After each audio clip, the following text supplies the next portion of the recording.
heart of Pittsburgh at Mount Washington Shop and Save. At Mount Washington Shop and Save, we're more than just a grocery store.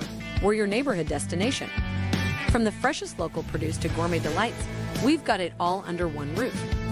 Experience convenience, quality, and savings, all in the heart of Mount Washington. Mount Washington Shop and Save, where Pittsburgh shops with a view. Shop smart, shop local, shop Mount Washington Shop and Save. Play It Again Sports in Greensburg is your locally owned and operated sporting goods store. We set ourselves apart by offering a wide variety of both new and used equipment at competitive prices. Located in the Greengate East Plaza, below Walmart, Play It Again Sports' knowledgeable staff will help you and your family prepare for every athletic season. Whether you're looking to buy, sell, or trade, we are here as your one-stop shop. At Play It Again Sports in Greensburg, everybody plays.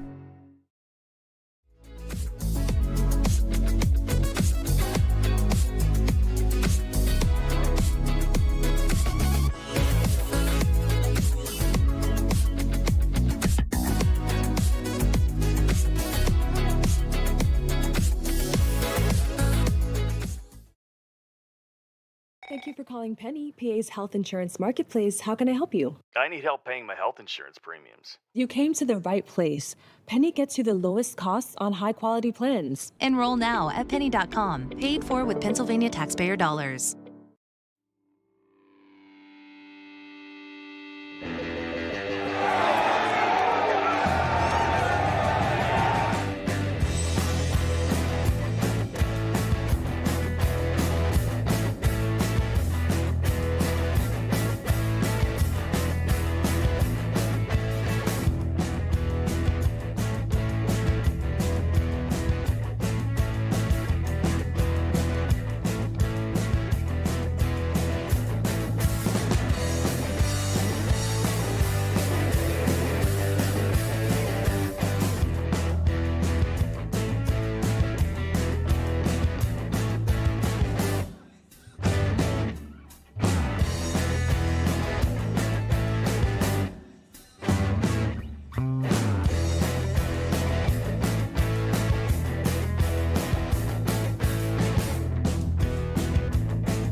A wonderful day!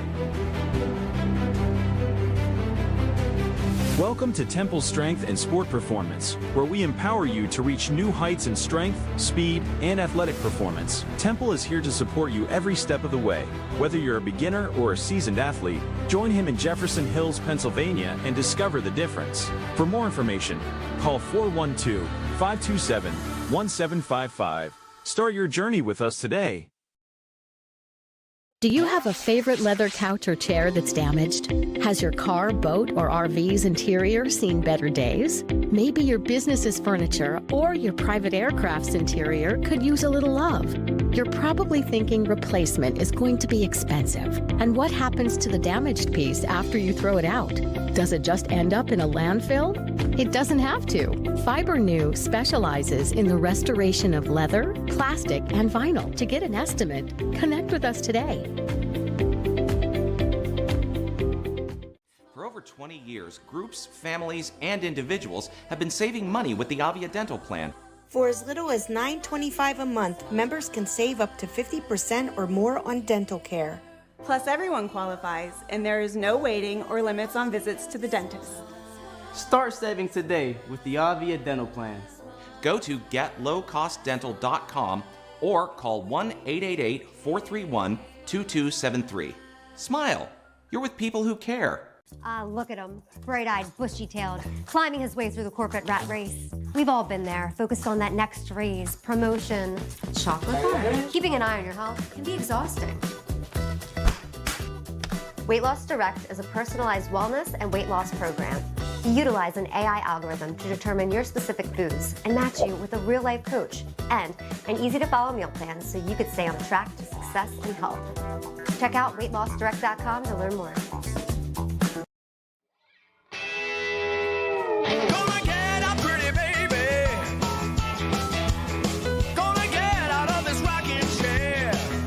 Hewitt creating space. Hewitt turning. Scoring! Marshall Hewitt has won the Penguins Cup championship for the Seneca Valley Raiders with 12:29 to play in triple overtime. And don't ever play Lady of Spain again.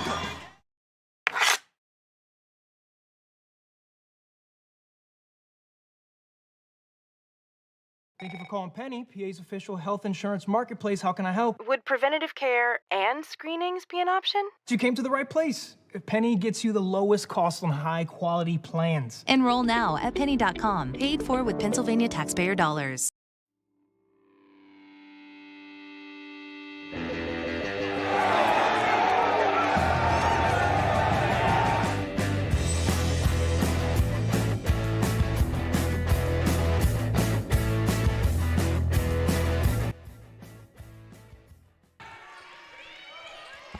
And we welcome you to Baldwin High School for tonight's section matchup. It's the first section game of the year for the Baldwin Fighting Highlanders at 4-1 overall. Peters Township at 3-2 has already played a section game against Thomas Jefferson, 0-1 to start the year. Hi everyone, Austin Bexel joined alongside Ethan Spazarski. We're back in the saddle here on TenbandTV as the Baldwin Sports Channel as Peters Township has the basketball following Baldwin winning the jump ball, but not being able to capitalize on the first possession. As Sopko drives in, misses the shot, and Hannah Prilla grabs the rebound. The starting five for Baldwin: Lindsay Bernanis, Jules Ott, Kelsey Meyer, Isabella Niles, and Hannah Prilla. The same starting five that Jamal Woodson in his sixth season has deployed in every game. The five early this season. Stolen away by McCullough. Taylor McCullough, the sophomore guard, drives all the way in, plus the foul. And the first points of the game go to Peters Township. 51 seconds in. Yeah, and it's exactly what you're going to see. Even though Peters Township last year WPIAL champions and having lost a lot of talent, specifically, I mean, with a lot of older seniors, you're going to see a more closer matchup tonight with an experienced Baldwin team coming up against a new age of Peters Township girls basketball. And McCullough hits the free throw. It's Bree Moriel, Caitlin Malloy, Alina Sopko, Jordan Welsh, and Taylor McCullough. 5 starters for Steve Limberio. Well, another steal for McCullough. Pass Ott. Fight for the loose ball, though, as Peters Township couldn't corral it. They now will with Malloy. And giving way to the corner, it's Welsh. Who now extends closer to half court. Welsh defended by Niles. Gets around Niles. Welsh goes all the way in, hits the layup. Peters Township so far, I mean, aggressive defense, and it's paying off with complimentary basketball because they're finishing at the rim. They're just getting the right steps, right positioning in for those first 2 layups, and following up with that N1 again by McCullough. Ott over to Lindsay Renatus, the junior guard. Our Baldwin's leading scorers this year. Dishes to the corner, but another steal from McCullough. That's now 3 on 3 consecutive possessions, but it's taken away by Niles. Niles is able to poke it, has Bernatus, bounce pass to her, drives inside, puts up the shot, and hits. First points for Lindsay Bernatus of the night after Niles forced the turnover. It's McCullough up top. Defended by Ott. McCullough drives all the way in, dishes it, and it's thrown away by Bernatus. Lindsay with Niles trailing. Bernatus, good move inside to hit the layup. Back-to-back buckets for Lindsay Bernatus. Give her 4 in a 1-point game. Now Baldwin kind of transitioning to what we saw early with Peters Township, forcing turnovers and being able to finish at the rim. And Lindsay Bernatus, you saw it a lot last year. Great work on being able to finish the rim. Nice step to the right, able to get that right-handed layup to go. McCullough backs it out to Moriel. Moriel, the senior, 5'6" guard. One of the most experienced players on the team, also a returning starter. Now Sopko on the wing. Tries to get away from Niles. Gets a screen and just throwing towards half court where it's taken by Ott. Jules Ott streaking down the court. Takes the contact and will go to the line. So after a 5-0 start, it's been Baldwin that's starting to push the tempo. And that's exactly what you need. Even though Julian Ott wasn't able to take it to the rim and finish like we saw with Bernanis, the most important part, she takes the contact and does a really good job completing the foul. Now try to see the full capitalized play with her at the line. And she hits the first. Baldwin is the only team in 5A Section 4 to have not played a section game as of yet. As being the first. That's a non-section game Wednesday against Peters Township. Ott hits them both. Yeah, I mean, Baldwin has more of a backloaded conference schedule than Peters Township specifically. We already seen Peters have their first conference game against Thomas Jefferson. However, now it's going to be, we're going to try to see Baldwin kind of get their, sea legs underneath them, because this is a very well-experienced team. And more importantly, you have a lot of returners coming in from last year. And foul goes on Isabella Niles, her first. As Lacey Bernatis comes on for the first time. Niles was applying pressure on Alina Sopko. Senior guard will inbound right at the Baldwin bench. Easily thrown in, but they bring the double team with Bernatis. McCullough able to dribble around it. Dish to the corner. Sopko pulls from three and got it. It rattles home for Alina Sopko. 3 different scores for Peters Township to start the game, and they retake the lead. I mean, again, this is a team that is still really well-oiled. And despite coming off the loss from Thomas Jefferson, this team knows exactly how to basketball. And they're led by really good, well-put-together head coach with Steve Limborough. It's Bernatis that ends up falling to the floor and fouled by Moriel for her first. And she lost possession of the basketball, got it back ever so slightly, with the foul being called on the floor. And there's now 2 fouls on either side to start action, as we're almost halfway through the first. Out on the wing, looks down low, Bernatis not there. Gets a screen from Prilla, but a moving screen called on Hannah Prilla. Her first foul. You could see Hannah Prilla, you could tell she was helping to run the offense, able to communicate with her different players exactly what she was doing there. She got a little too aggressive out front. And it's almost to the point right now where with Peters and Baldwin, it's anything you can do, I can do better. Back and forth, but the turnovers, the early scoring, and the turnovers again. And Ott takes it away from McCullough and capitalizes. Jules Ott with the steal and score. Give her 4 on the day. McCullough drives inside, gets around Prilla. Prilla with the rebound. She did that a lot last year. I expect her to do that, staying down low in the post, down with either block, trying to collect rebounds. And Ott throws it away, trying to find Lindsay Bernatis, just too high. And early on, I think we're seeing that these are going to be the keys to the game, the biggest key game, who's going to be able to capitalize on the most mistakes from the other team, because so far we've seen both sides commit a lot of mistakes and capitalize on a lot of them as well. Into the hands of Moriel. Up top, Malloy. Step back for Welsh, and misses everything. Now J.C. Klingensmith will come on for the first time for Baldwin as Prillo goes off to the bench.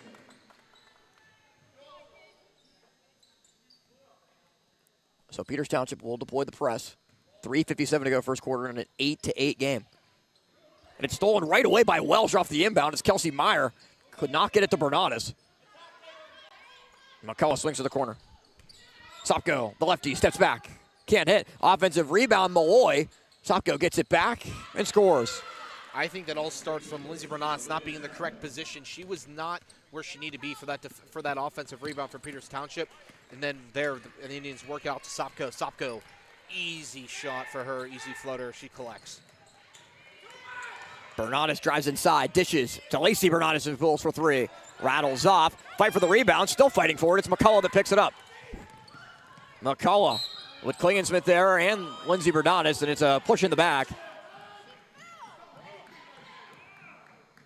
As McCullough hit the deck, and they get Klingensmith for her first.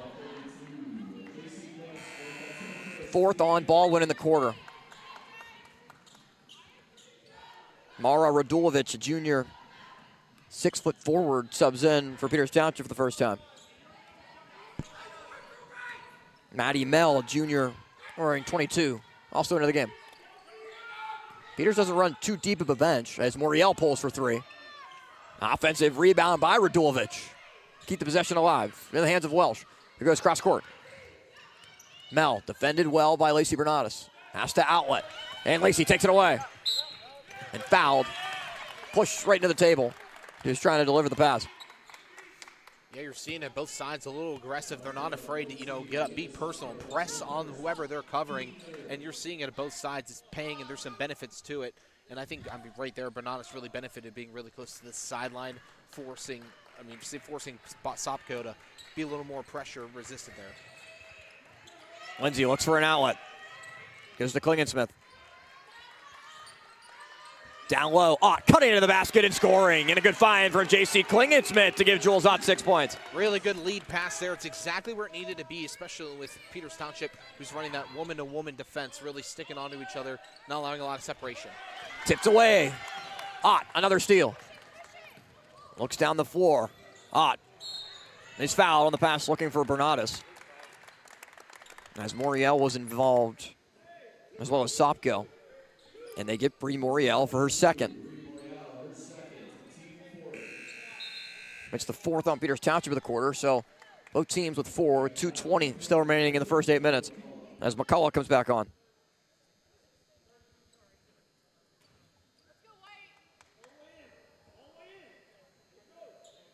So Ott will throw it in from the right side block, set up in a box formation on the inbound. They go right into Meyer, and she's fouled. Kelsey Meyer will go to the free throw line for 2. A really good job, and now Meyer getting a chance to capitalize on some earlier mistakes you saw offensively. Now Kelsey's going to get sent to the line. Again, really good job just taking some of the contact, now trying to see if you can complete the play and complete off of a Peters Township mistake. Foul goes on Maddie Mell for her first as Meyer, shooter's touch, able to capitalize on the first. The whole entire team went over to the bench to talk to Dawn McCullough. Actually drafted into the WNBA. He was mother of Taylor McCullough, assistant coach under Steve Lamberio. For a Peters Township team that won the WPIAL 5A championship a year ago, doing something that really nobody thought was possible and beating South Fayette. Which you knew Peters had a really good team and was capable of it, but South Fayette, who ended up winning the 5A state championship and rolled through the WPIAL schedule, including a playoff victory against Baldwin. Shot off the mark for Mel. And Klingensmith can't keep it from going out of bounds. It touches the baseline. Yeah, Peters Township, I think this is storytelling at its finest. You beat South Fayette 40-36 in the WPIAL championship game. Winning by 4 and then going out to lose to that team later in the state run. Kelsey Meyer takes away the inbound. Too far for Welsh, and Meyer hits the layup. Really good job sticking with it, especially with pressure right behind her. Focused exactly on her ball handling. Easy layup from Meyer, and it goes. 4 for Meyer as Baldwin has built a 4-point lead. 14-10. McCullough drives inside, loses the ball. Lacey Bernadas with it. Up to Lindsay. To the corner and Klingensmith. Ott's open and has it. And pulls the trigger for 3. Right off the back of the rim. Fight for the rebound, tipped in the hands of the Peters Township Indians. It's Sopko. Tries to create some space. And Sopko has a lane, drives in, looks for an outlet. Inside, left-handed layup goes to Radulovic. That was a size mismatch, and Radulovic took full advantage of it, having those few extra inches over top. Good find from Lindsay Bernadas to Lacey, who takes the driving lane and puts it in. So the sisters connect as Lacey had the 3, decided to bypass it, had the open driving lane, and why not just hit the floater to keep it a 4-point game.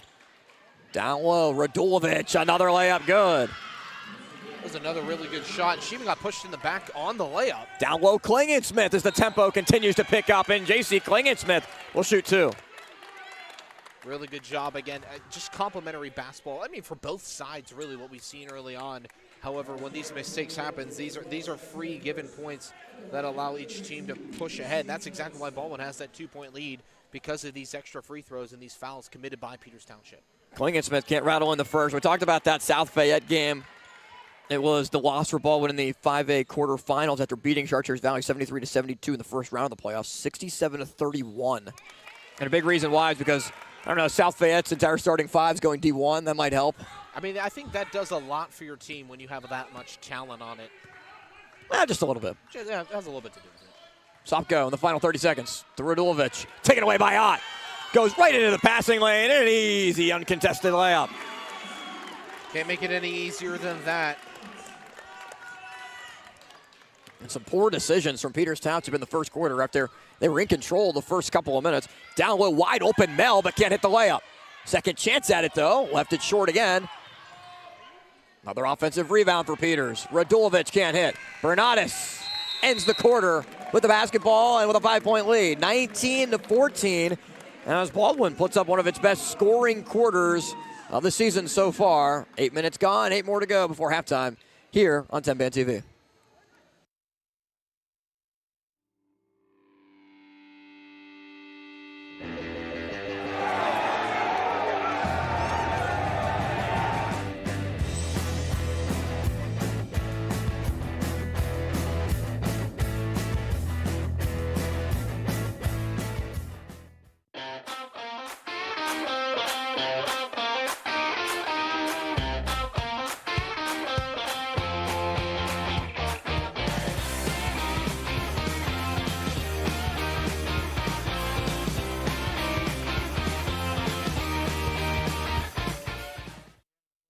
Play It Again Sports in Greensburg is your locally owned and operated sporting goods store.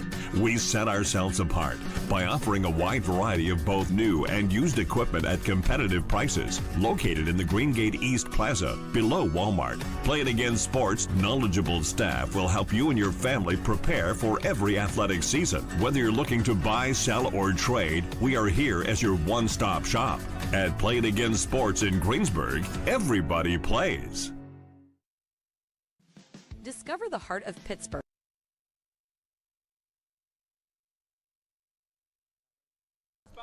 (19-14). Baldwin leads against Peters Township. Back for the start of the second quarter. Austin Bexel and Nathan Spazarski alongside us. The Baldwin Sports Channel's 2025-26 coverage of Fighting Highlander basketball. Section play begins tonight against Peters Township. The boys will take the floor after tonight's girls matchup. Well, they have the foul called on Klingensmith. On the push in the back as they get Klingensmith for her second foul.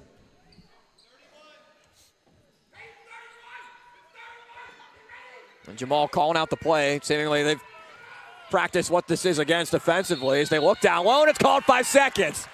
And there's an excited coach when preparation comes into play. And it pays off. Preparation and communication. You're able to communicate with your team. You see it's effective. And Baldwin has, even despite the slow start, communicated a lot better than the start, committing less mistakes. Bernardis, count the basket. And we'll go to the line. They gave Lindsey Bernardis the continuation on the foul on Maddie Mel for her second. Wow, that's a continuation you typically see in the NBA, not necessarily in high school basketball, but Bernardis takes advantage of the three-point play. That's exactly what you got to do, and we're seeing that. And the reason Ball was able to finish so strong is because of how much they were able to capitalize off of those Peters Township mistakes, and a lot more than you're usually what you're used to seeing from this traditional Peters Township team. Mel inside, gives way to Sopko. Sopko looks down low to the corner. Swung around trying to find McCullough. It's back up top to Sopko. Sopko drives in, gets around Meyer. Dishes where Malloy travels.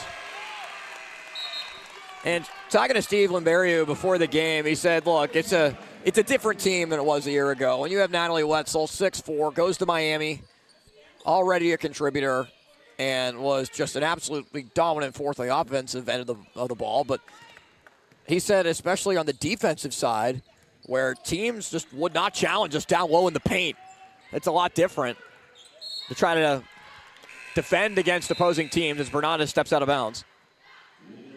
When you have that huge post presence and average 4 blocks a game, if anybody tried to contest and challenge, it makes it different when it's a team with not a lot of height now after playing through the post for a long time. As McCullough drives in and is able to create some space and score. Yeah, I would tell you what, Taylor McCullough has shown a lot of talent throughout tonight, even with not being able to come out with a lead through the first quarter. Her ability, her ball handling skills, the ability to just play the game right now just stands out above a lot of really different players in this team. Ott was not able to find Prilla's. It was thrown over Prilla's head. That was the last to touch it, streaking towards the right side block. And a 22-16 game. Minute gone by here in the second quarter as McCullough has the basketball. Gets a screen from Malloy. McCullough looks for an outlet, looks down low. Sopko loses it and out of bounds.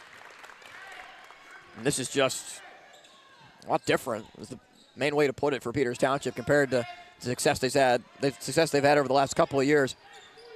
Yeah, Baldwin's making them uncomfortable. There's a lot of press. There's a lot of, just mass.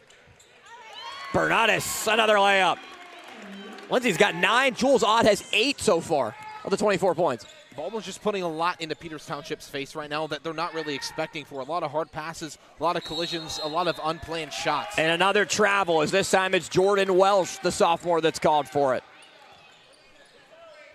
And Limberio said there's going to be a lot of teaching moments. Sure that they do have 3 returning starters. But it is a different team with a different type of philosophy with their approach of how they're going to try to win basketball games. And I guess that just goes to show the different storylines where this Baldwin team is, because last year that was the question for the team, not because of the returning success, but the lack thereof and how they were responding. Now this year, they're in a better position for themselves. And another for Lindsay Bernardis, dominating that left side block. And with only one main senior contributor last year and Mary Vargo graduating, it's a team that's very experienced, has played together a lot, and has forced a ton of steals today, as it's Meyer capitalizing. 6 for Kelsey Meyer, and a timeout called by Peters Township, as Baldwin has built a 12-point lead. Exactly, and you're seeing it here in transition. These passes are just flawless. You're seeing exactly everyone knows where they need to be. They know their assignment. Baldwin is just continuing to trend and really stick to their talents of what they know how to do. So Baldwin lost the first game of the year against Shadyside Academy, 52-47, as Meyer, the 6th man last year, into the starting lineup this year with Vargo graduating, and the junior able to help this scoring barrage for Baldwin that's already 9 points in this second quarter. The loss to Shadyside Academy, Joel Woodson said, was kind of just shaking off the rust. It was kind of a weird flow to the game and a weird feel of, well, the season has started, but have we really showed up for the first game? And the answer was kind of, frankly, no. But that changed going up against Pine Richland in the Baldwin Peters Township tip-off tournament. 61-44 the win. Upper St. Clair, a team that has given Baldwin fits over the last few years, whether it's section play, non-section play.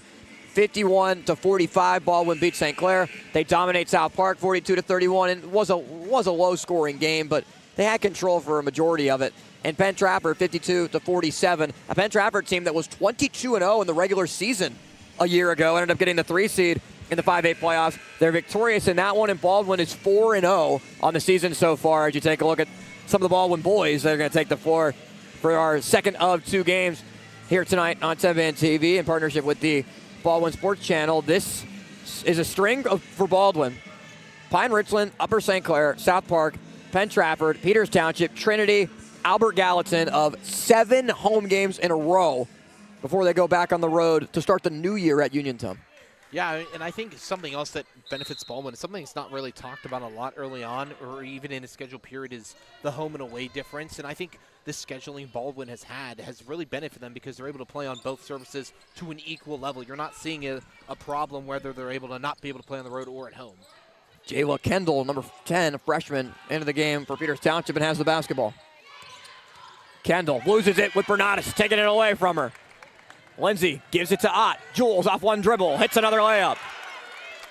And the thing about this too, Ethan, is these are just layups that, sure, some of them are contested, but a lot of them are easy, as McCullough makes a difficult shot to give her now 7 to lead Peters Township. Exactly. I mean, I think that's exactly what you need to do, is you're seeing chemistry to be applied here. I mean, between Lindsay Ott and Julian Ott, you could tell there is a lot of, just time and dedication put into each other. And a great find for Meyer to Ott on the block. Common denominator being Julian Ott, really, just showing off that senior guard ability. She's being, scouted as well and for different programs as well collegiately. She's put a lot of time and effort into this team that's showing off. McCullough can't hit this time. It's Meyer clearing the rebound. Kelsey Meyer up the floor, sidesteps, and scores. Almost looked effortless. Really good ball handling around. Just a defense that was there, ready to go, planted. Really good job by Baldwin. Sopko almost stolen away by Lindsay Bernardis. The kick to the corner. 3-point ball up for Welsh. Rebound Bernardis. Lindsay trying to dribble away from traffic. Has Lacey down low. Lacey off one dribble. Can't scoop it in. Fight for the rebound. Goes to Sopko. Sopko pushes in transition for Peters. Bounce pass. Moriel for 3. Gets fouled and hits it. Money ball for Bree Moriel, the senior, back on the floor with 2 fouls. Will go to the free throw line to try to capitalize a 4-point play. She got hit on the wrist as that shot was going forward. I mean, that was impeccable ball handling skills for herself to be able to maintain the focus, stick with it, and complete the play. Really good work to be able to work through contact. And cool to see for Bree Moriel, who was closing in on her 200th career 3. And that is it, with the 200 balloons up in the stands for the Moriel family to show it off. So a cool moment there and chance to make it 4. And does. Her first points.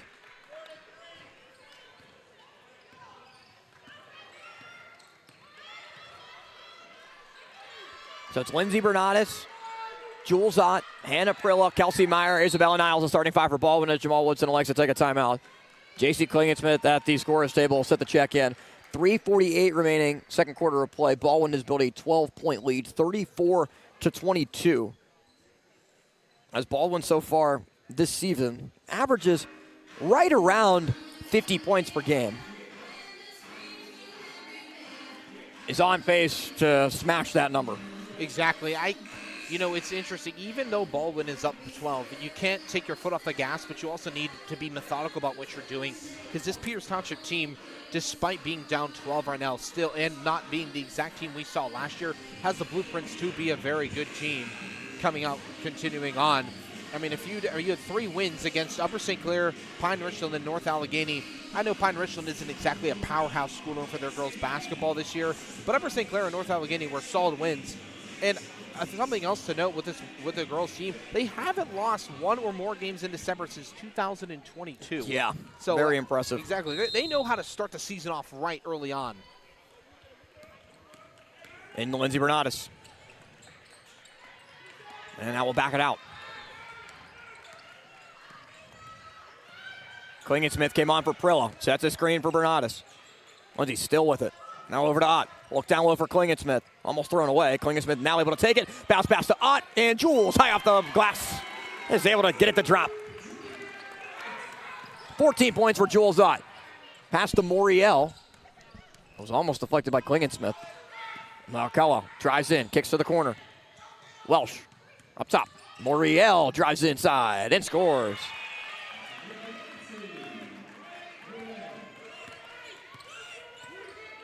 (36-24). 3 to go before halftime. Jules Ott will set it up.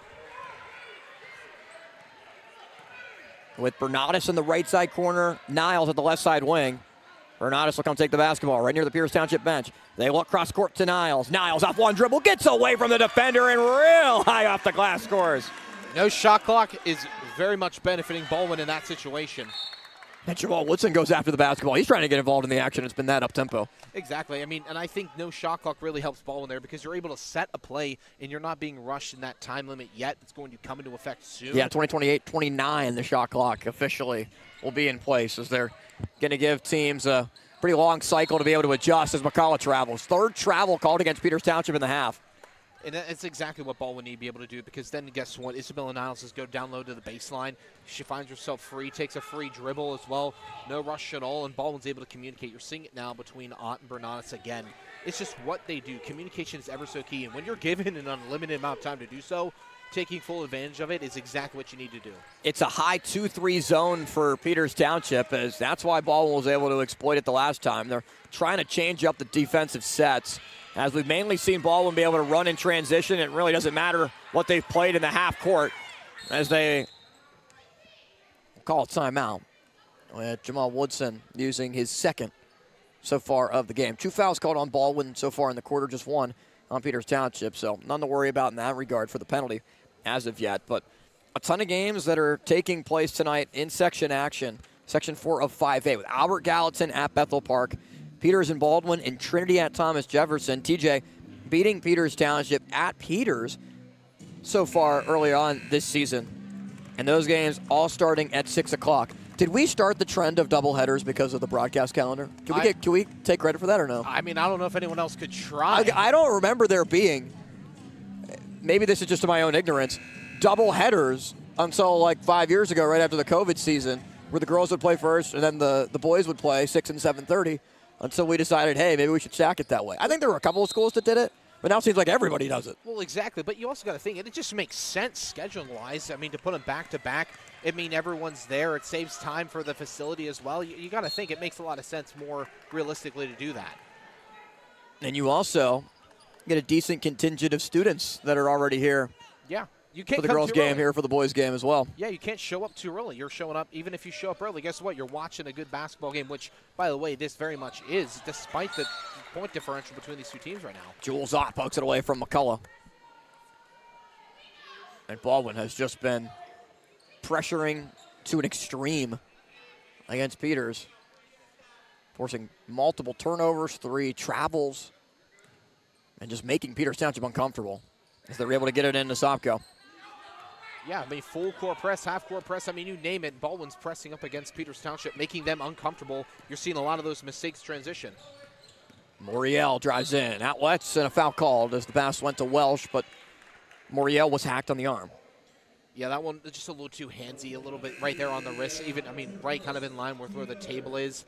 It's an unfortunate call because of how good Baldwin's been as this first half has gone on with not causing or triggering a lot of fouls. It's the first foul on Ott as Niles will go off to the bench and Lacey Bernardis comes on as they throw it into Sopko. Now Moriel. Back to Sopko. Swinging it down low. Radulovic kicks Moriel, who drives in. Dishes. McCullough pulls the trigger for 3. Almost banked in. Offensive rebound for Moriel. And she'll look to reset up top as she tried to dribble into a 3. And will outlet to Sopko. Sopko knocked away. Bernardis with another steal. Bernardis with Meyer. Lindsay inside. Odd-looking shot. Meyer tries to rip down the offensive rebound, and a foul is called as Meyer was trying to go up with it. So not a jump ball, but instead of foul. And maybe a discussion now to see if it will be changed to a jump ball instead of a foul called, as Baldwin's already preparing to inbound the basketball at the left side block. It would only be the second foul on Peters Township if that's the case. And it will be a foul that is called on Peters. They get Sopko for her first. I mean, that was fantastic work by Peters Township. The only reason that they got the rebound there is because Bernardis, she was aggressive to the rim, wasn't really prepared for the bounce off of it. So then Peters Township takes advantage. But there, in that case, just taking too long to develop play. You need to take one to the rim. You had a few open looks. Don't overcomplicate it. Ott for 3. Money ball. Jules Ott now with 17 points just in the first half, as Baldwin has put 41 on the board. They only scored 42 in a win against South Park, already 41 against a good defensive team in Peters Township. Moriel with it in the final minute of the half. Moriel gets fouled. A hand check inside the paint as it goes on Lindsay Bernardis for her first.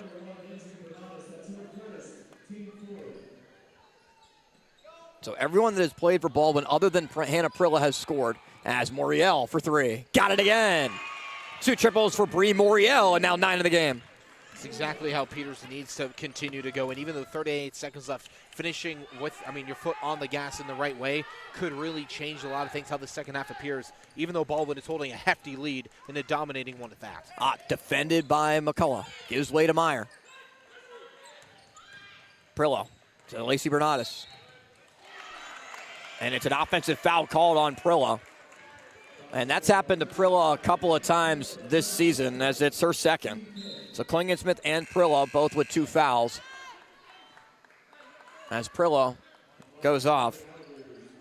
Yeah, she's just not setting her foundation. She's, I mean, getting, I guess a little reckless is the correct term in that case in the foul department, because they're off-ball fouls too. Because she's setting picks, she's charging, trying to create open opportunities for her teammates, and just isn't setting foundation. Lacey Bernardis with the steal. Goes to Lindsay in the final 5 seconds. Lindsay Bernardis up the floor. Bernardis gives it for the shot up and off the mark for Natalia Briscoe, who came in for the last 25 seconds. But Baldwin takes a 41-27 advantage to the locker room. What was 19-14 becomes 41 points for Baldwin in the first half of the play, and one of the highest scoring outputs we've seen for the Fighting Highlanders in our years covering the games, Ethan. Exactly. I mean, I think it all starts, I mean, with your top 2, with Lindsay Bernardis and Julian Ott. I mean, right there alone, you see 28 of your 41 points right now. And by the way, there was only one other person that scored a basket in that second quarter, being in Isabella Niles with that layup we saw early on off the left block. So tremendous work right now from Baldwin, even though it's not going down the depth chart like before. Baldwin scores 22 in the second quarter and lead 41-27 at the break.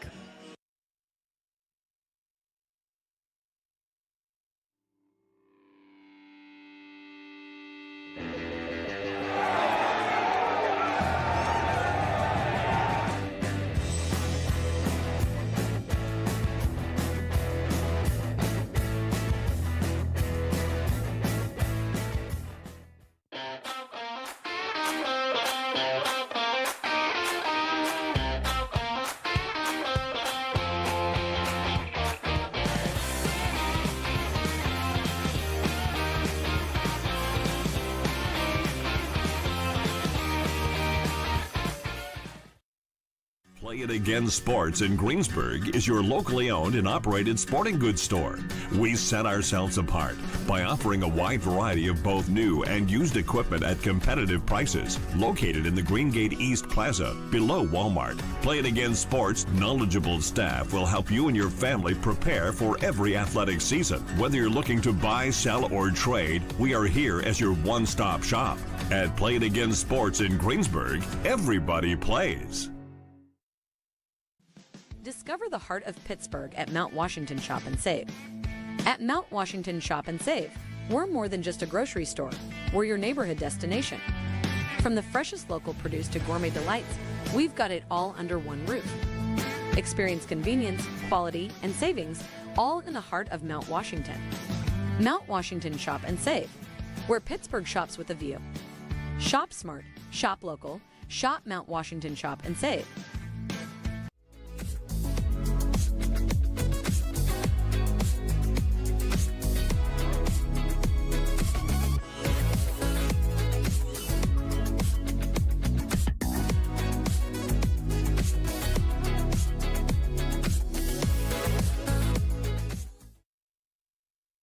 Thank you for calling Penny, PA's help. I mean, winning by 4 and then going out to lose for that game later in the state run. Kelsey Meyer takes away the inbound. Too far for Welsh, and Meyer hits the layup. Really good job sticking with it, especially with pressure right behind her. Focused exactly on her ball handling. Size mismatch, and Radulovic took full advantage of it, having those few extra inches over top. Good find from Lindsey Bernatis to Lacey, who takes the driving lane and puts it in. Decided to bypass it, had the open driving lane, and why not just hit the floater to keep it a 4-point game. Down low, Radulovic, another layup, good. Sopko in the final 30 seconds to Radulovic. Taken away by Ott. Goes right into the passing lane, and an easy, uncontested layup. Can't make it any easier than that for the team, not because of the returning success, but the lack thereof and how they were responding. Now this year, they're in a better position for themselves. And another for Lindsey Bernatis. Here in Mary Vargo graduating. It's a team that's very experienced, has played together a lot, and has forced a ton of steals today, as it's Meyer capitalizing. 6 for Kelsey. Kendall loses it with Bernatis, taking it away from her. Lindsey gives it to Ott. Jules off one dribble, hits another layup. Well, can't hit this time. It's Meyer clearing the rebound. Kelsey Meyer up the floor, sidesteps, and scores. Down goes to Sopko. Sopko pushes in transition for Peters. Bounce pass, Moriel for 3, gets fouled and hits it. Bernatis with Meyer. Lindsey inside. Odd-looking shot. Meyer tries to rip down the offensive rebound, and a foul is called as Meyer was trying to go up with it. It's taking too long to develop play. You need to take one to the rim. You had a few open looks. Don't overcomplicate it. Ott for 3. Money ball. Jules Ott now with 17 points just in the first half. So everyone that has played for Baldwin other than Hannah Prilla has scored, as Moriel for 3. Got it again. 2 triples for Bree Moriel, and now 9 in the game.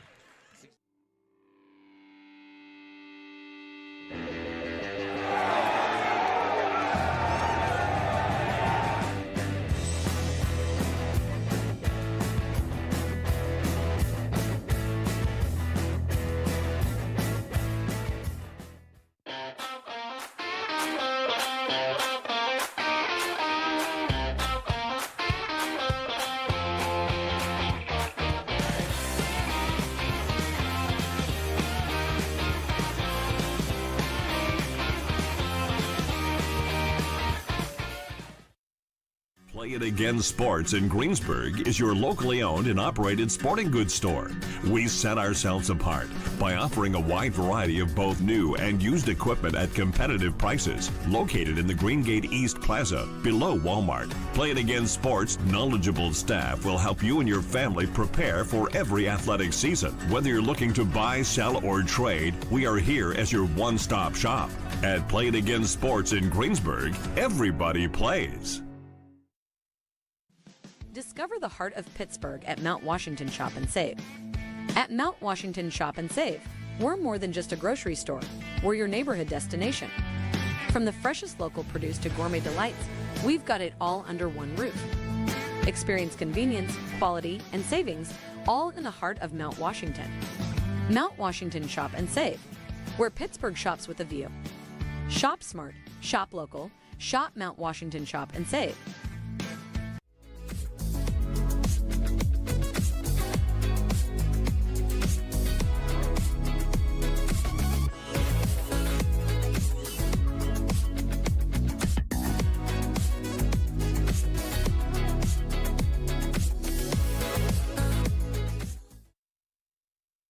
Thank you for calling Penny, PA's health insurance marketplace. How can I help you? I need help paying my health insurance premiums. You came to the right place. Penny gets you the lowest costs on high-quality plans. Enroll now at penny.com, paid for with Pennsylvania taxpayer dollars.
A wonderful day! Welcome to Temple Strength and Sport Performance, where we empower you to reach new heights in strength, speed, and athletic performance. Temple is here to support you every step of the way.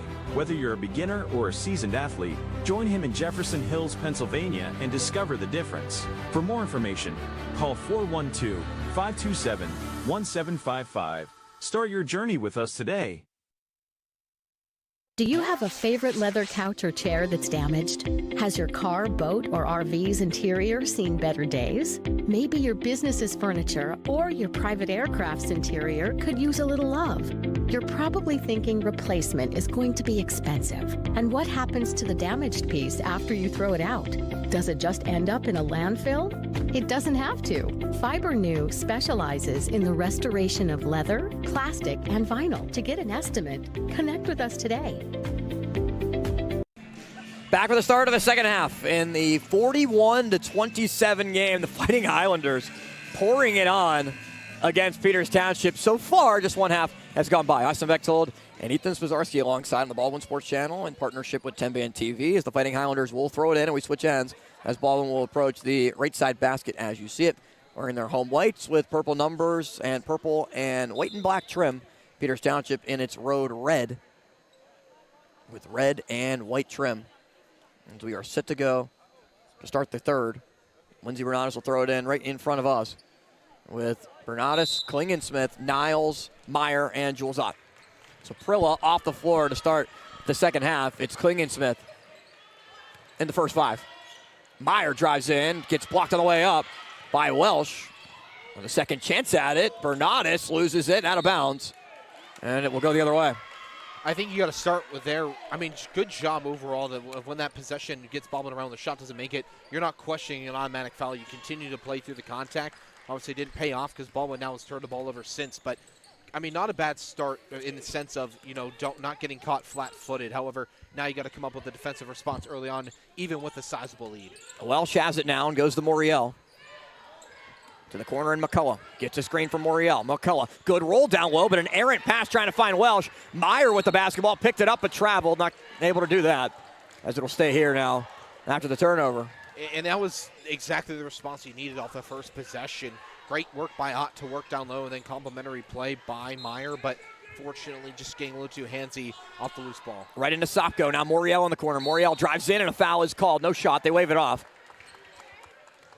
And it's an offensive foul that goes against Mara Radulovic. And that's her first. That's 2 moving screens we've seen in the game. Yeah, and it's something you don't see often. Really just with Prilla is what we've seen so far in her 2 fouls. But interesting tactic now. Now Baldwin has a chance to get right back on the right side of things offensively from what we saw in the first possession. Bernardus has it up top. Drives in, spins, dishes. Klingensmith outside the arc. Left it way short and it's rebounded by Sopko. Tipped in front. That shot didn't get everything on it to make it to the rim. Moriel to the corner. McCullough for 3. Too strong. Klingensmith on the rebound. Has missed everything. Ott looks to push the tempo. Jules to Bernardus. Lindsay drives in. Sidesteps. Right hand. Can't finish. Kelsey Meyer offensive rebound. And the reset with Ott.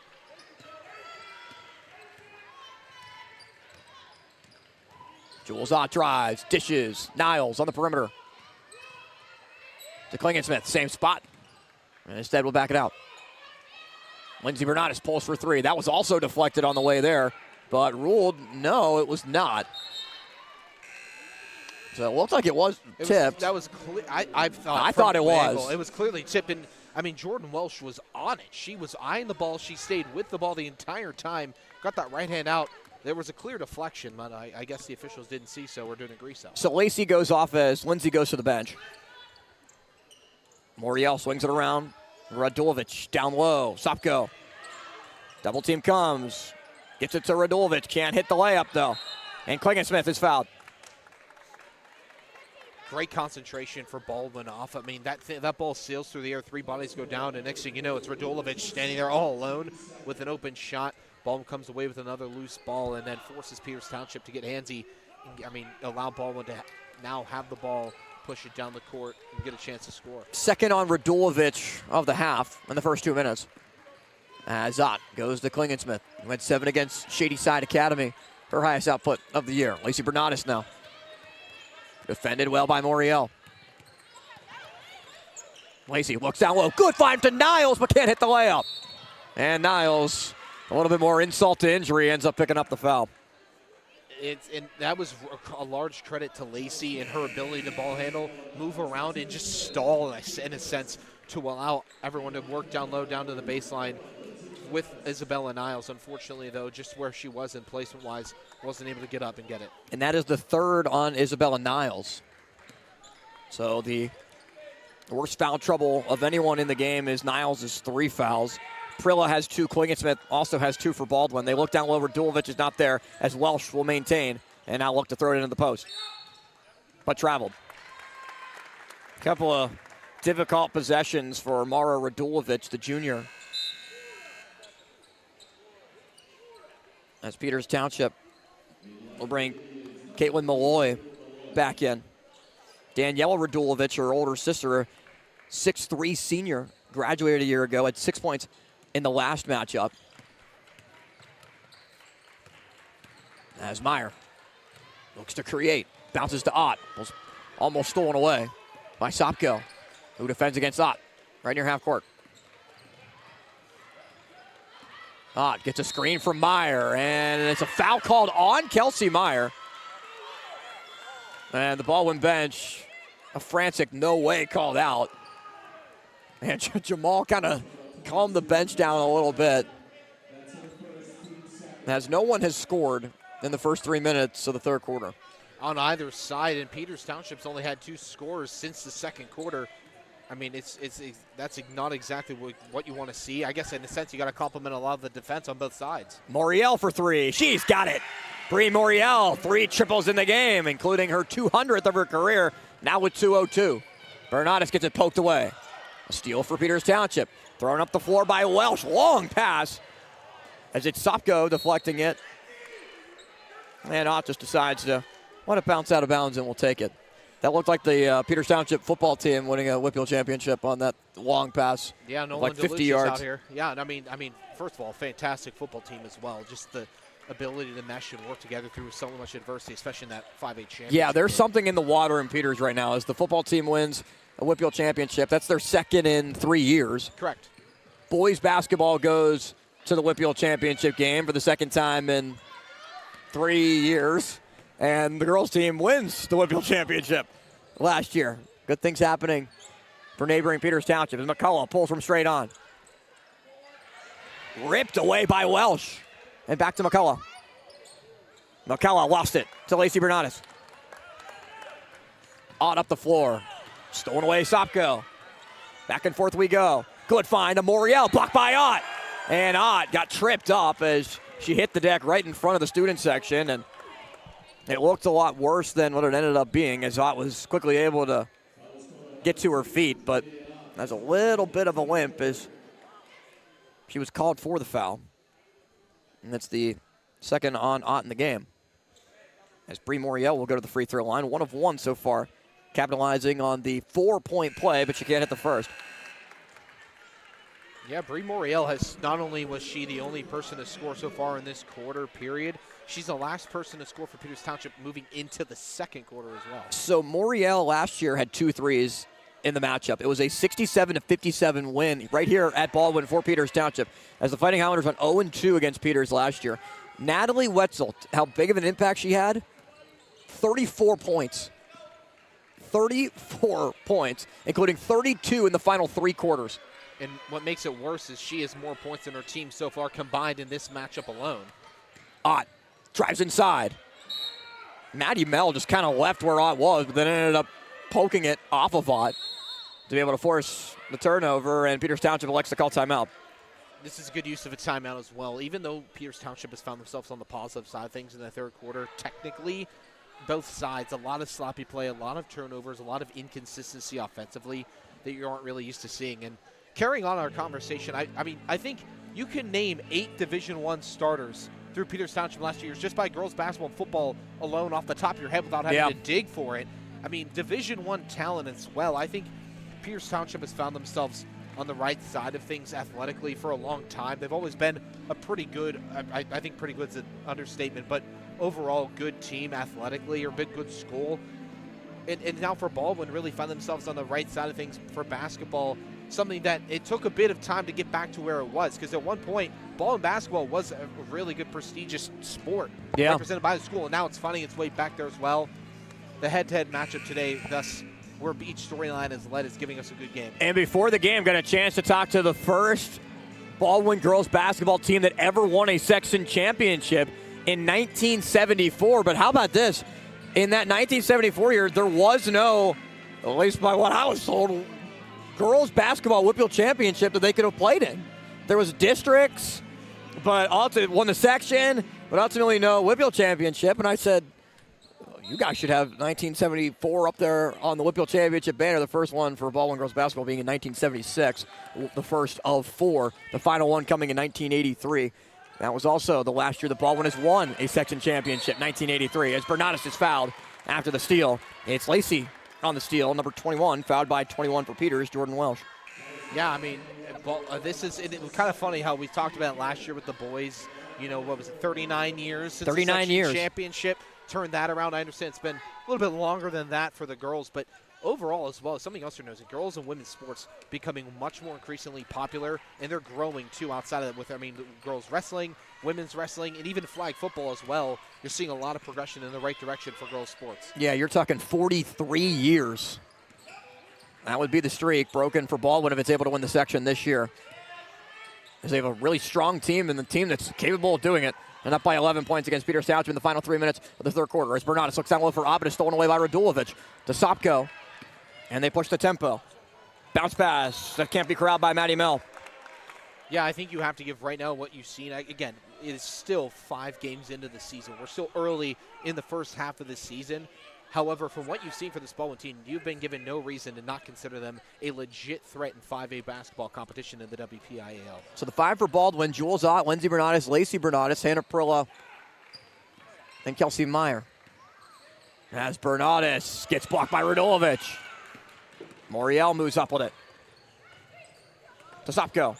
Sopko drives inside. Not a lot of space, and a foul called, resulting in 2 free throws upcoming for Alina Sopko. Has not scored since the first quarter.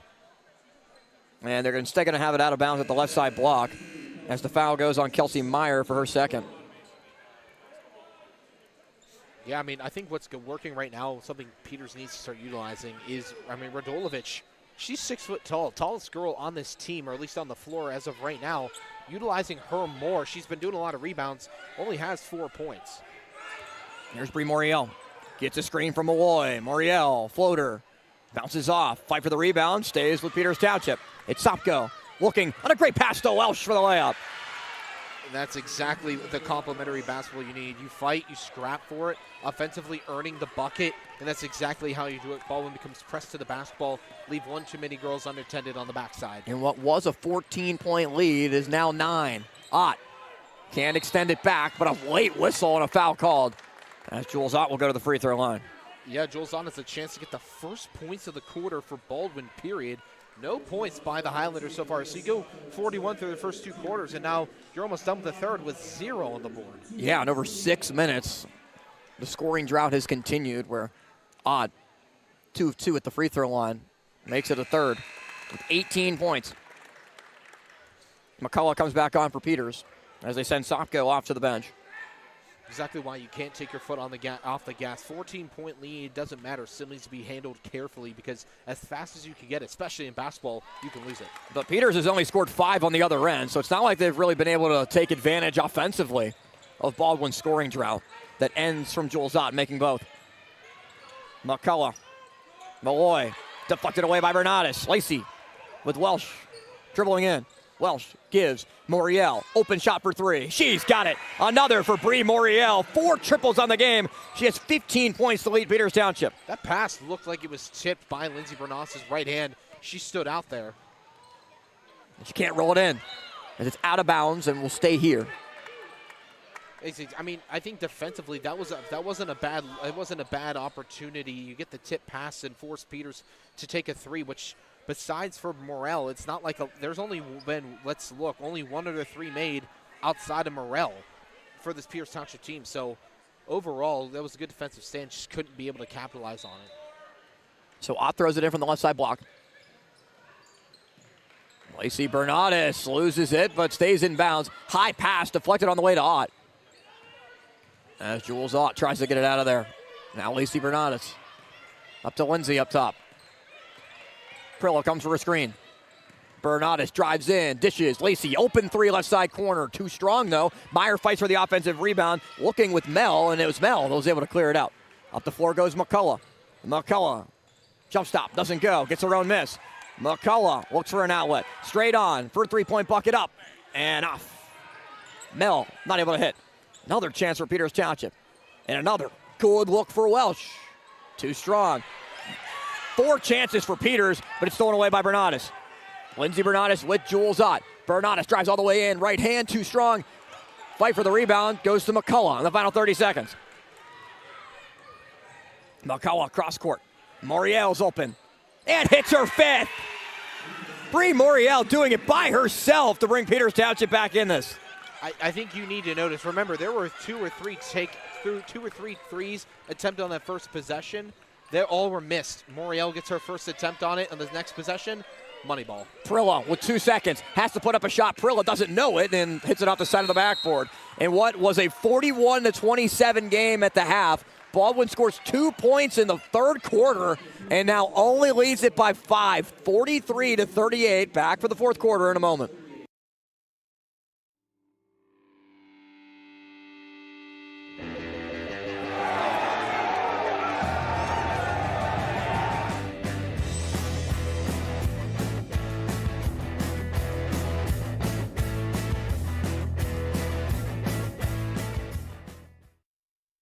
Play It Again Sports in Greensburg is your locally owned and operated sporting goods store. We set ourselves apart by offering a wide variety of both new and used equipment at competitive prices. Located in the Greengate East Plaza, below Walmart, Play It Again Sports' knowledgeable staff will help you and your family prepare for every athletic season. Whether you're looking to buy, sell, or trade, we are here as your one-stop shop. At Play It Again Sports in Greensburg, everybody plays. We start the fourth in a 43-38 game as Baldwin only puts together 2 points in the third quarter, and it wasn't even a field goal. It was 2 Jules Ott free throws to give her 19 points on the night. But Bree Moriel with 9 points, 3 threes in the third quarter, plus a bucket from Jordan Welsh, helps Peters Township to outscore Baldwin 11-2 in the quarter. And it's exactly what we said and talked about. You can't take your foot off the gas at all. 14 points or not, you still have to credit with the resume of what this Peters Township team can do, and a team that still has talent despite losing your starting 5. And now the pressure goes on Baldwin to try to respond after an incredible first half. They throw it cross court to Moriel. Austin Bechtold, Nathan Zwazarski, the Baldwin Sports Channel in partnership with TenbandTV. Sopko dishes, Welsh drives, floats, can't hit. Offensive rebound goes to Welsh. Malloy for 3. She's got it. It's a one-possession game. Caitlin Malloy, her first points. And that's all because Baldwin really struggled on rebounding in that last part of the third quarter. They could not collect any rebound. They're giving Peters Township way too many opportunities in the offensive side. Bernades to Ott. As the offense has gone cold, Ott scores. On the first possession that Jules Ott is able to touch the basketball, she now has 21 and is able to respond after the triple. 45-41. Sopko, defended by Lacey Bernades. Sopko, the lefty, drives left side, too easy on the scoop.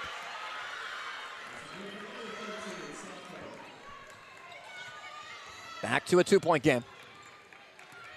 It's Lindsey Bernades, Jules Ott, Hannah Prillo, Kelsey Meyer, Lacey Bernades with Niles set to check in. They're trying to post up with Prillo. Prillo calling for her. Bernades does not go that way. Now Lindsey up top to Meyer. Meyer to Lacey Bernades in the corner. Lacey right near the Baldwin bench to Ott. Screen from Prillo. Doesn't really help though to get McCullough off. And McCullough takes it away from Ott. Good defensive pressure with Welsh streaking towards the basket. And is fouled by Meyer. That's the third on Kelsey Meyer. They've all come in the half.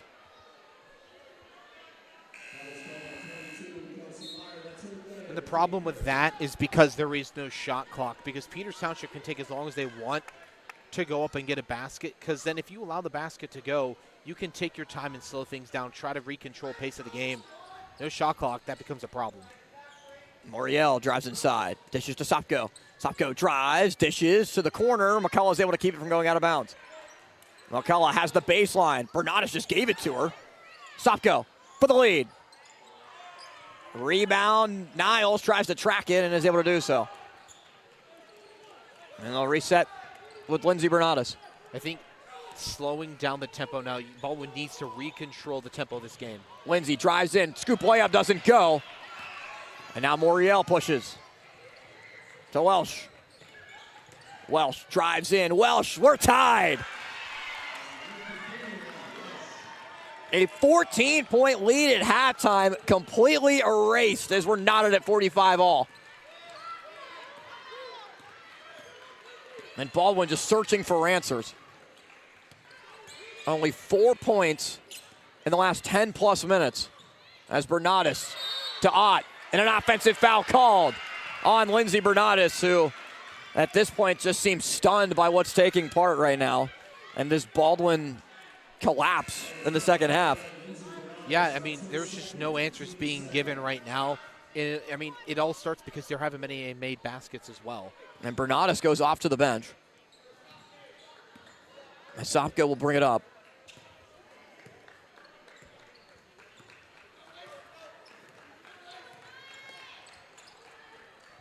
To Welsh.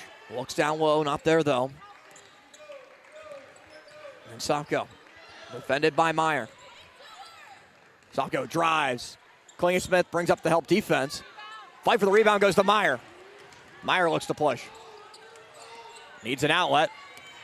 Meyer across the timeline. Defended well by Moriel. Looks to Niles, but it goes through Niles' legs. It's Bernardus saving it from going out of bounds, and Lacey Bernardus drives. Outlets. Ott takes it and pulls for three. Jules Ott, when they needed it most, hits her second triple of the game and has 24 on the night. It's exactly what Baldwin needed in response, and you're only up 3 now. However, that right there kind of resets the pendulum of where it was swinging. It's exactly what Baldwin needed to do to be able to put themselves in a position to get back into it and consider, because it was looking bleak there. It was not looking good overall. And Ott was just left wide open. McCullough late getting over and late to put a hand up as Baldwin elected to call timeout. So just 2 remaining for Baldwin in the game, 3 still to go for Peters Township. What is a 3-point game, 48-45. It was just a lot of basketball still to be played, but as we started the second half, no let up from Peters Township. They're a team that is really known for its defense and effort on that side of the basketball and of the floor, really. And that's why they've been able to put together this successful of a second half that's turned defense into offense. This is a team last year that in the WPIAL playoffs outscored their opponents 203-169, averaging about 51 points per game and only holding their teams they faced to 42. I mean, overall, the offensive stamina ran dry in the first half, but Peters Township has taken full advantage of that and just the ability to continue to work off of what they've done. 26-4 in their last 3 seasons. They made it to the PIAA playoffs in 2 of those 3 seasons as well, and made with the WPIAL playoffs all 3 years. Yeah, and Baldwin, one of the best teams this year defensively, only giving up 44 points per game. Peters Township averages 58 a night. I guess you can say it's a team with the resume versus a team looking to that's continued to build theirs over the last 3 years. Yeah, and is really trying to add some hardware to it and basically go from a bronze star to a gold. It's thrown away. Niles with it. Here's Ott moving up the floor. Niles calling for the basketball. Ott doesn't see her, though, as they reset up top. Ott to Klingensmith. To the corner and Bernardus. Lacey has an open 3. Too strong. Rebound McCullough.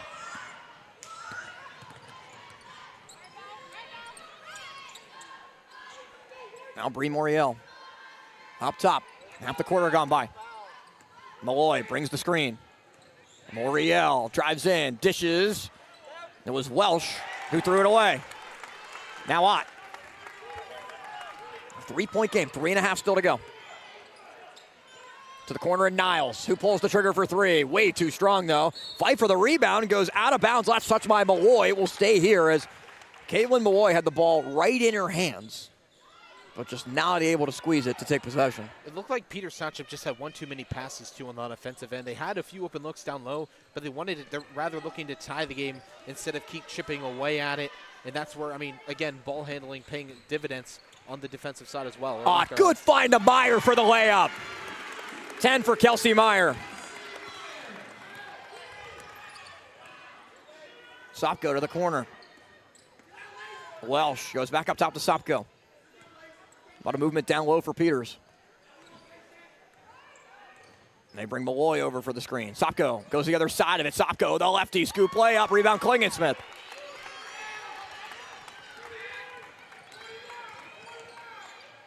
Crossover for Ott. 2:40 to go. It's Ott, Lacey Bernardus, Isabella Niles, J.C. Klingensmith, and Kelsey Meyer, the 5 on the floor for Baldwin. Ott bounces, Meyer to Klingensmith. To Jules Ott, 24 on the game, and gets fouled by 24, McCullough. And that is just a first on Taylor McCullough. Now it's her second, as it gives Peters Township just its first foul of the half, or of the quarter. So Lacey Bernardus will throw it in.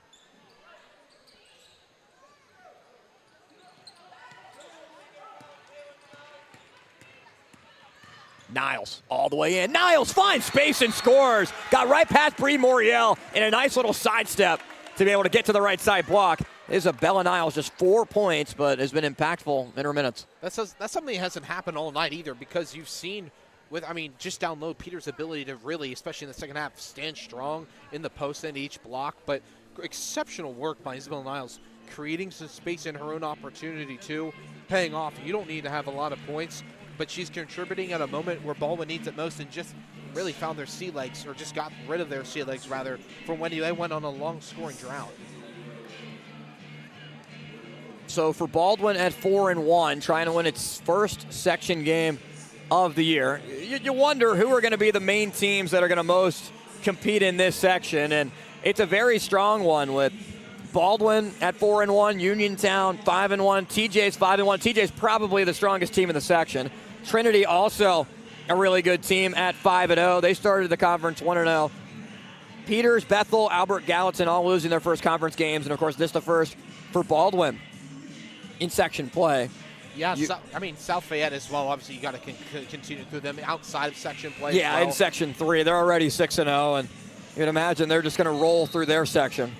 Exactly. The crazy part, there are 4 sections in 5A girls basketball in the WPIAL, and that provides a lot of different talent. The nice thing is, for what benefits Baldwin overall, you didn't compete well against Peters last year, but guess who they did compete well against? Thomas Jefferson. Yeah, and they won a game against TJ in the matchup here against the Jaguars, and it's a team that Baldwin has had experience in having a pretty good back and forth matchup against, as Malloy pulls for 3. Niles tries to grab the rebound. There's a whistle and signals that McCullough stepped out of bounds as she touched the basketball, battling with Niles. It looked like now correct me if I'm wrong, when the basketball bounces up top above the backboard and rolls on the white, is that still in play, or does it depend? That's out of bounds. So it must have been ruled that it went off maybe the top of the face of the glass. As Ott bounces to Meyer. And we'll see what Baldwin elects to do as Moriel applies tight pressure on Ott. There's 1 foul against Peters in the quarter. There's the second. As they will need to continue to apply the pressure, try to force a steal, but with it being a 7-point game and Moriel picking up her 3rd, they'll bring Bernardis back in as Klingensmith goes off. Yeah, you're going to need your biggest hitter to come out and help for Baldwin, even though she went on a bit of a drought herself, too, with a few missed layups. Having Lindsey Bernardis on the floor changes a lot of things, especially defensively for Peters. Into Lindsey Bernardis. Finds Niles. Right to the basket, but too strong. Meyer fights for the offensive rebound with Lacey Bernardis. And there's a foul called on the rebound as McCullough came away with the basketball.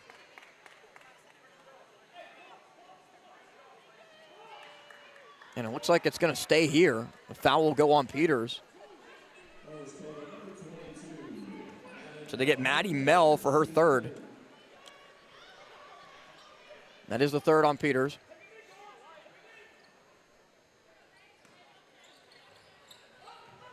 Bernardis signaling Niles to go back near half court. As Ott has it. They bring the double team. Ott tries to dribble out of it, and the foul's called on McCullough. That is the 3rd on Taylor McCullough in the game.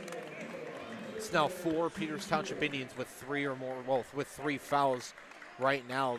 That's something else you got to benefit is Peters has played clean basketball up until this point. It's given them a lot of opportunity to spread out more fouls as well. Niles gets it into Bernardis. Lindsey over to Ott. Ott almost stolen away by Moriel. Ott still going to Niles. They bypass the good look, and we'll just try to burn some clock as Niles is fouled. Yeah, they're playing keep away at this point. You're telling Baldwin's just trying to drain the clock out because you can tell in a moment's instance, Peters Township's right back into this game. They're only down 7. That's 3 possessions. However, if done correctly, enforcing a few fouls, you can do it even less. And that's the 4th on Bree Moriel, who leads Peters Township with 18 points, including the 5 threes. As the first one is up and good for Isabella Niles, her first trip to the line. And again, Isabella Niles now 5 pending, potentially 6 points. 4 of those 6 points are going to come in very clutch time for Baldwin when they needed it. Can't hit the second, though. Niles goes after the offensive rebound, but Sopko corrals it, and a timeout called by Peters. So 2 remaining for Peters. Baldwin still has 1 in the final 1:20 of the matchup in an 8-point game. It's funny because Peters Township come into it at halftime, 14-point deficit. You think you're not really worried about it. You're considering Baldwin's going to be able to roll again in a game where they scored 41 points, where just a game or two ago against South Park, Baldwin only had 42 total points. Yeah. And then guess what? They were, I guess, starstruck, or just they weren't able to cash anything in that third quarter, and Peters Township turns around, and now all of a sudden again, now it's an 8-point game, and it's back to being really close. Has to be concerning, though, if you're Baldwin, where you put up 41 in the first half, and then you score 2 in the third. The offense picks it up a little bit more in the fourth, but after you were completely rolling in, it seemed like shooting, around maybe 75% from the field, realistically. Yeah, and I think it also helps that Peters was getting a lot more looks in that third quarter because of the rebounding they were producing on the offensive end. They weren't allowing Baldwin to go down, and when Baldwin did, it was just sloppy layups that really weren't to be able to finish, even when the looks were good for Baldwin when they had them.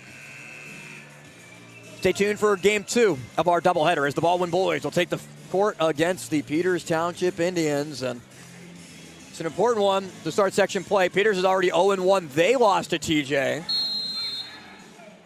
So right now it's Thomas Jefferson's section in the South Hills, at least, beating Peters Township for both the boys and the girls. And Baldwin is trying to do the same to Peters and start 0-2. Moriel bypasses the 3, drives in, floater, good. Bree Moriel, 20 points in the matchup.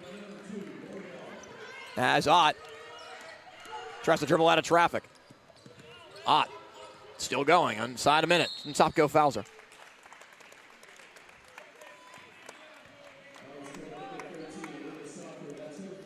It's the 4th on Sopko, so 4 on Sopko, 4 on Moriel, 3 on McCullough. Jules Ott goes to the line for 2, trying to extend her 24 points on the night.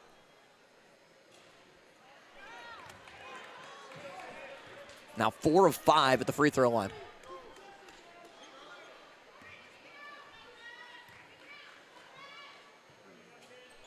Missed both, though, in a 6-point game. And they threw it away, trying to find McCullough. She was wide open, but Sopko and Mel, they're trying to pass it, just threw it away there. And now a substitution into the matchup for Peters Township. Something that Peters Township actually did a really good job with early on is those long stretch passes, work quickly on maybe a Baldwin defense that was slow in transition. That time, now Baldwin needing to capitalize on a prime opportunity late. Maddie Rost comes in for Peters to try to force a steal, and almost did, as they'll now send Moriel back into the game. The buzzer already sounded, so she has to go back in. And she's now standing right near the bench, so I guess they just let Moriel stay out and kept Rost in the game. As it's Ott with it, and is fouled by Rost. Maybe not a good foul. I mean, Baldwin's time, the 10 seconds was starting to count down. Almost forced a violation as Maddie Ross is called for her first.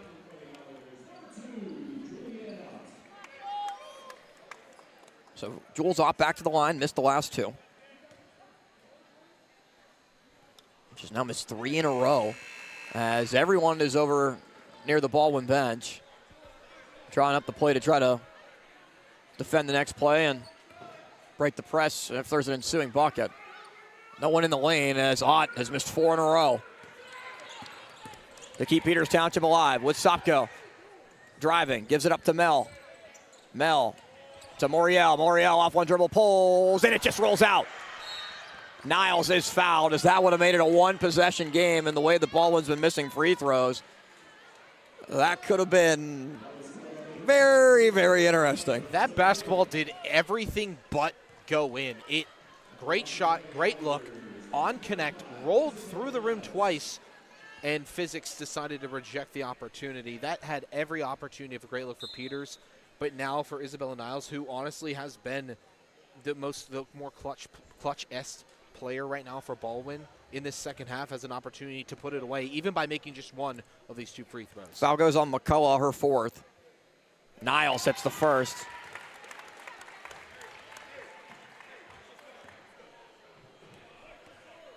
And the senior captain, Isabella Niles, got both. Seemingly put this one away on an 8-point game.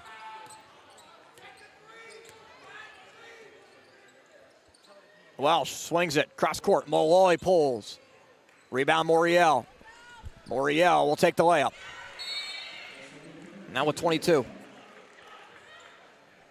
That timeout called by Peters Township. It's a 30-second timeout. Each team has one remaining.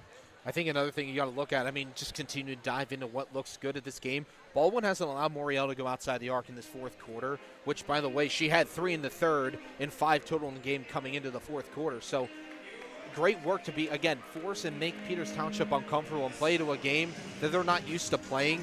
However, Peters has been able to stay into it because, again, of just the struggling offense in the second half. That Baldwin has been able to finish a lot of these plays or capitalize on prime opportunities. Right, and Moriel averages about 12 and a half a game, 22 on the night. It's been Sopko with 7, Welsh with 6, McCullough only with 7.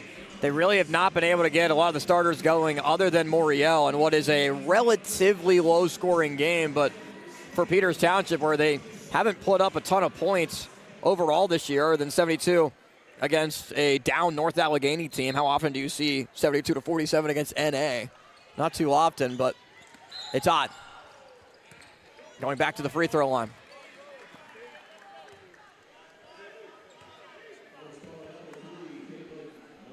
Caitlin Malloy called for the foul, just her first. So Jules Ott made her first 4, missed her last 4. What does the rubber match do? Now 25.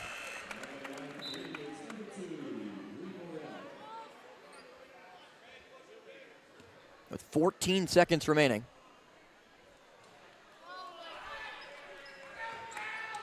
Sopko up the floor. Dishes to Welsh, and Welsh drives in. Difficult shot goes. As the clock can just run out, Niles is fouled with 0.5 remaining. A 56-51 game. It's a 5-point lead, and now the 2 referees right in front of us are saying, do you think we should have counted the foul there? And yeah, they're going to call it on Mel for her 4.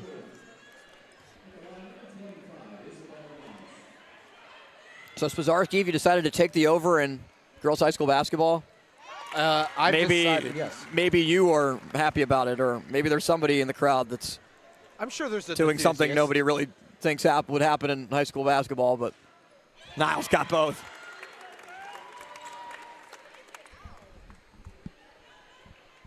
(58-51). Baldwin defeats Peters Township and starts section play 1-0. Peters drops to 0-2 in section action, and this one for Baldwin, a solid performance in the second half, but a great performance in the first. The lead that they built up, they were able to hold on to, even though Peters did eventually tie it, Spose. They were able to hold on and have now won 5 in a row, still undefeated at home. Exactly, and I think this is exactly where you need to start, especially when opening conference play, or section play rather. Baldwin needs to get out to the right foot, and they did that a lot last year and now transitioning even into this year.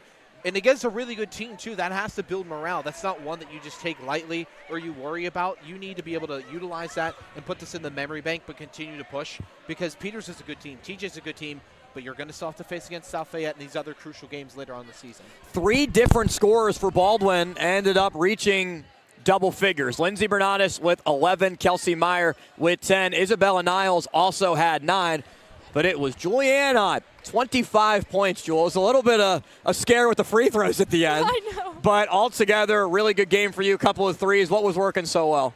I feel like we just moved the ball really well, and I feel like we really wanted this win because, Peters has been, one of our top competitions over the years, and to get this win is just so great for us. So 41 points in the first half. Was that a little bit unexpected, and what was said in the locker room? We just, we've been missing our layups a lot in practice, so that's literally all we did yesterday is just make our layups, and I feel like it really paid off because we had a lot of just wide open and transition. But Peters was able to come back from a 14-point deficit and at one point tie it. What was the key to make sure that you got the lead back and held it for good? We just had to make sure our passes were sharp and that we were making good looks and not forcing any shots. Jules, appreciate the time. Congratulations on the win. Thank you. Now 5 in a row and undefeated at home. A good way to start it. Thank you. So Jules Ott, our player of the game, 58-51 as the Fighting Highlanders win it. Peters Township now drops to 3-3 overall and 0-2 in section play after Peters Township a year ago just did not make it much of a habit of losing games. They lose this one in Baldwin. Now 1-0 against Peters and in the section. Final score, Fighting Highlanders win it 58-51. For Austin Bechtold and Ethan Spazarski, the boys matchup is up next. Stay tuned. We're back in a moment on TenbandTV.